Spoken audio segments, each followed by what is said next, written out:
Hi everyone, मैं doctor चेतना तायल आज आपको इस वीडियो के माध्यम से गृह विज्ञान विषय से संबंधित सामान्य जानकारी उपलब्ध कराऊंगी। मैं विद्यार्थियों के लिए उपयोग ये वीडियोस समय समय पर अपलोड करती रहूंगी, जिससे उनको यह विषय समझने में कोई कठिनाई ना हो।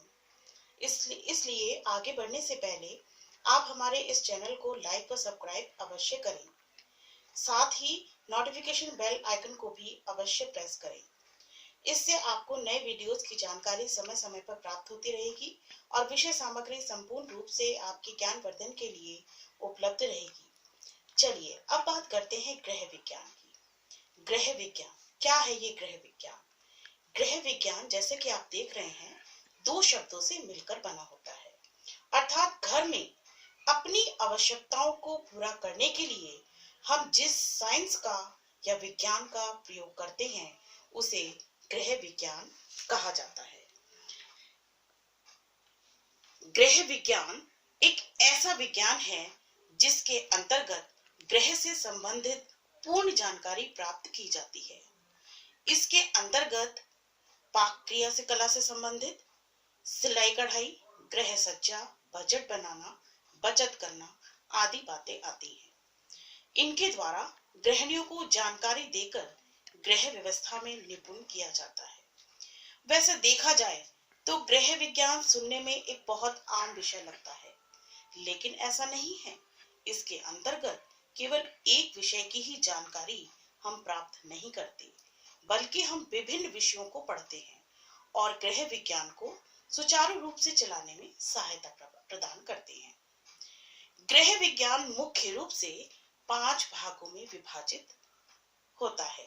जैसे कि आप देख रहे हैं, गृह विज्ञान को मुख्य रूप से 5 भागों में विभाजित किया गया है। पहला आहार एवं पोषण विज्ञान यानी फूड एंड न्यूट्रिशन। दूसरा वस्त्र विज्ञान, टेक्सटाइल। गृह व्यवस्था, होम मैनेजमेंट। प्रसार शिक्षा, एक्सटेंशन एजुकेशन। और बाल विकास, चाइल्ड डेवलपमेंट।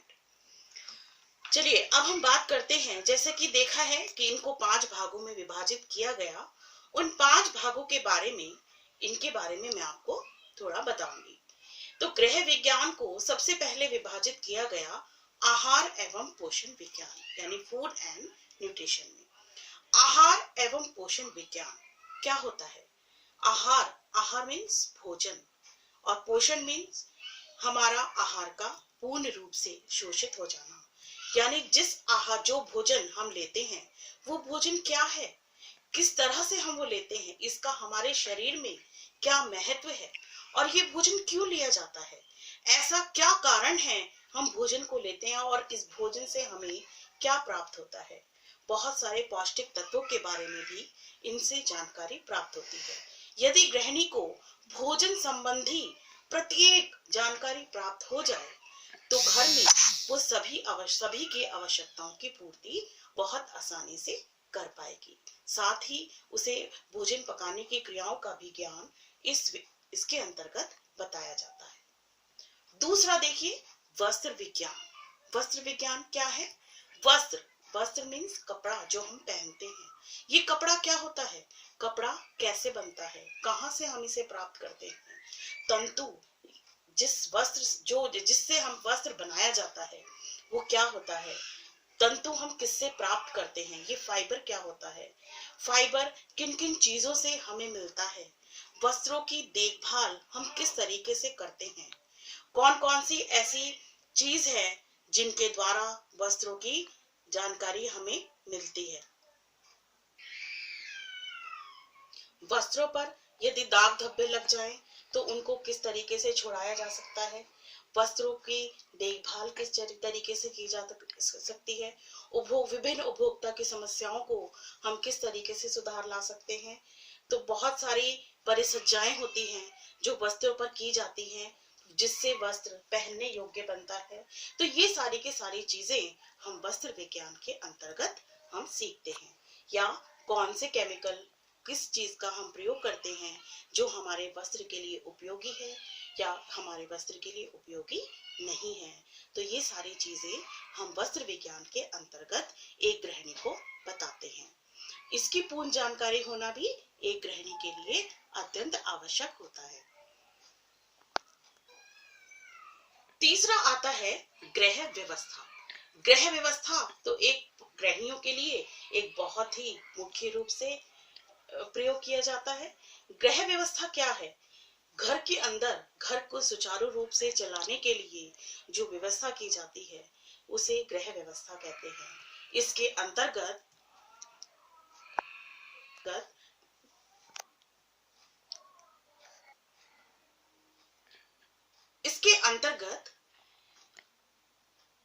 गृहिणियां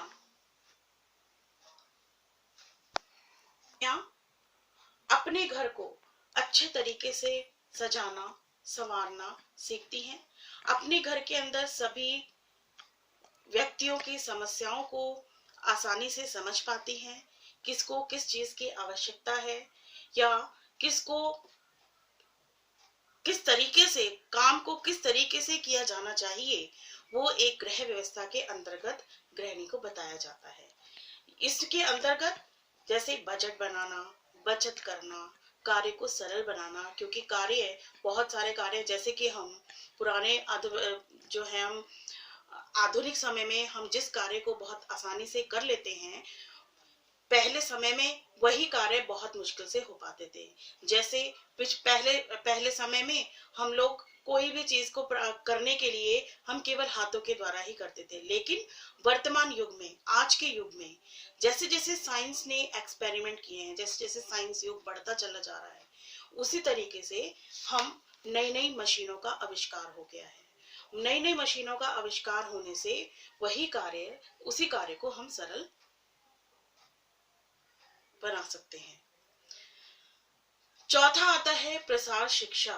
प्रसार शिक्षा क्या है? प्रसार शिक्षा, प्रसार मीन्स फैलाना। अपनी बातों को जब हम ऐसे लोगों के अंदर फैलाते हैं जो उससे अनभिज्ञ हैं, यानी उसके बारे में जिन लोगों को जानकारी नहीं है, वो उसे हम प्रसार शिक्षा कहते हैं। प्रसार शिक्षा ज्यादातर उन क्षेत्रों में, उन गांवों में दी जाती है जहाँ की स्त्रियां, जहाँ के लोग अनपढ़ होते हैं, यानी उनके अंदर शिक्षा का अभाव होता है। तो किस तरीके से हम प्रसार शिक्षा को पहुंचा सकते हैं? प्रसार शिक्षा हम किन किन तरीकों से दे सकते हैं? हम विभिन्न प्रकार के एड्स को बनाना, यानी विभिन्न प्रकार के उपलब्ध सामग्रियों को इस्तेमाल करना, जिसके द्वारा हम लोगों को अपनी तरफ अट्रैक्ट कर सकते हैं। हम शिक्षा देने के लिए हम उनको आकर्षित कर सकते हैं अपनी तरफ, ताकि वो उस शिक्षा को आसानी से ग्रहण कर सकते हैं। तो विभिन्न प्रकार की चीजें इसके अंदर आ जाती हैं। जैसे कई तरीके की बीमारियां हैं जो आजकल बहुत ज्यादा चल रही हैं। बीमारियों के बारे में भी हम गांव-गांव में जाकर के लोगों को समझाते हैं, उनको अपनी तरफ आकर्षित करते हैं, उनको उसके बारे में पूर्ण जानकारी प्राप्त करवाते हैं, और इस तरीके से हम उनको जानकारी प्राप्त करवाते हैं कि उनको सुनने में अच्छा लगे और उस शिक्षा को वो आसानी से ग्रहण कर ले, यानी उसको वो आसानी से समझ सके। तो प्रसार शिक्षा के अंतर्गत ये सारी की सारी चीजें इसके अंदर बताई जाती हैं। पांचवा और लास्ट आता है बाल विकास, यानी चाइल्ड डेवलपमेंट। बाल विकास जैसा कि नाम से स्पष्ट है, बाल मीन्स बालक, विकास मीन्स एक डेवलपमेंट, बालक का डेवलपमेंट। जब किसी बालक का डेवलपमेंट होता है, विकास होता है, तो वो विकास कैसे होता है? एक छोटा बच्चा है, छोटे बच्चे की अलग अलग स्टेजेस आती हैं। हर मनुष्य की अलग अलग स्टेजेस आती हैं। बच्चा पहले छोटा होता है, फिर उससे बड़ा होता है, फिर उससे बड़ा होता है। तो हर स्टेज में उनकी सारी एक्टिविटीज भी अलग अलग होती हैं। यानी बच्चे के सोचने समझने का तरीका, बच्चे का कार्य करने का तरीका, बच्चे का चलना, फिर बच्चे का बैठना, और बच्चे का दौड़ना, बच्चे की अलग अलग तरीके की क्रियाएं करना। यानी पहले बच्चा चीजों को पकड़ने की कोशिश करता है, हाथ को छूने की कोशिश करता है, लेकिन बाद में जैसे जैसे बच्चे का डेवलपमेंट होता है, बच्चे का विकास होता है, बच्चा उन्हीं चीजों को पकड़ना शुरू कर देता है। उसके बाद ये सारी की सारी चीजें आई। उसके बाद हमारे उनके उनके शरीर के अलग अलग डेवलपमेंट्स, कि बच्चे का ब्रेन किस तरीके से डेवलप हुआ है, बच्चा किस तरीके से सोचता है, जब बच्चा छोटा होता है तब वो कैसे सोचता है, बच्चा जब बड़ा होता है तो उनके सोचने समझने में क्या फर्क आता है। और बाल विकास के अंतर्गत हम ऐसी चीजों को भी हम समझते हैं जैसे आईक्यू। आईक्यू मीन्स बाल बुद्धि। बुद्धि यानी बच्चे की बुद्धि के बारे में भी हम जानकारी प्राप्त करते हैं। इसके अंतर्गत बच्चे की आईक्यू यानी बुद्धि लब्धि का भी माप किया जा सकता है। बच्चा किस तरीके से सोचने समझने की क्षमता रखता है, बच्चा किस चीज को कितना कैच कर पाता है और किस चीज को कितना कैच नहीं कर पाता। बहुत से बच्चे होते हैं कि वो अपने आईक्यू से, आईक्यू लेवल यानी बुद्धि लब्धि से कम आयु के बच्चे से जितने भी प्रोग्रेस नहीं कर पाते हैं।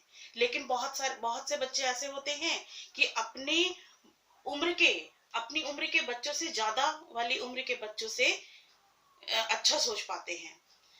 तो इस तरीके से बाल विकास के अंदर हम संपूर्ण बालक के विकास का अध्ययन करते हैं, ताकि एक गृहिणी, इसके अंतर्गत सभी गृहिणियों को ये भी बताया जाता है कि वो अपने बच्चों का पालन पोषण किस तरीके से करे। या कई बार ऐसा होता है कि बच्चे बाल अपराध कर बैठते हैं। बाल अपराध मीन्स कि जैसे चोरी करना यानी कि झूठ बोलना, तो इस तरीके की चीजें बच्चे कर बैठते हैं। तो ये माता पिता को चाहिए कि वो बच्चे का पूर्ण रूप से उनमें सुधार लाया जा सकता है। ठीक है, तो ये माता पिता को ये बताया जाता है कि किस तरीके से उसमें सुधार लाया जा सकता है। तो इस तरीके से गृह विज्ञान के अंतर्गत हम इन 5 चीजों का अध्ययन भली भांति कर सकते हैं।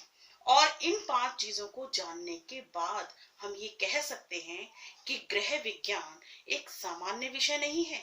गृह विज्ञान एक संपूर्ण विषय है, जिसके अंतर्गत हम केवल एक विषय की ही जानकारी प्राप्त नहीं करते, बल्कि समस्त चीजों का अध्ययन इसके अंतर्गत हम कर लेते हैं। इन सब विषयों पर आज के लिए बस इतना ही, और गृह विज्ञान विषयों से संबंधित जानकारी मैं आपको अगली वीडियो में दूंगी। धन्यवाद।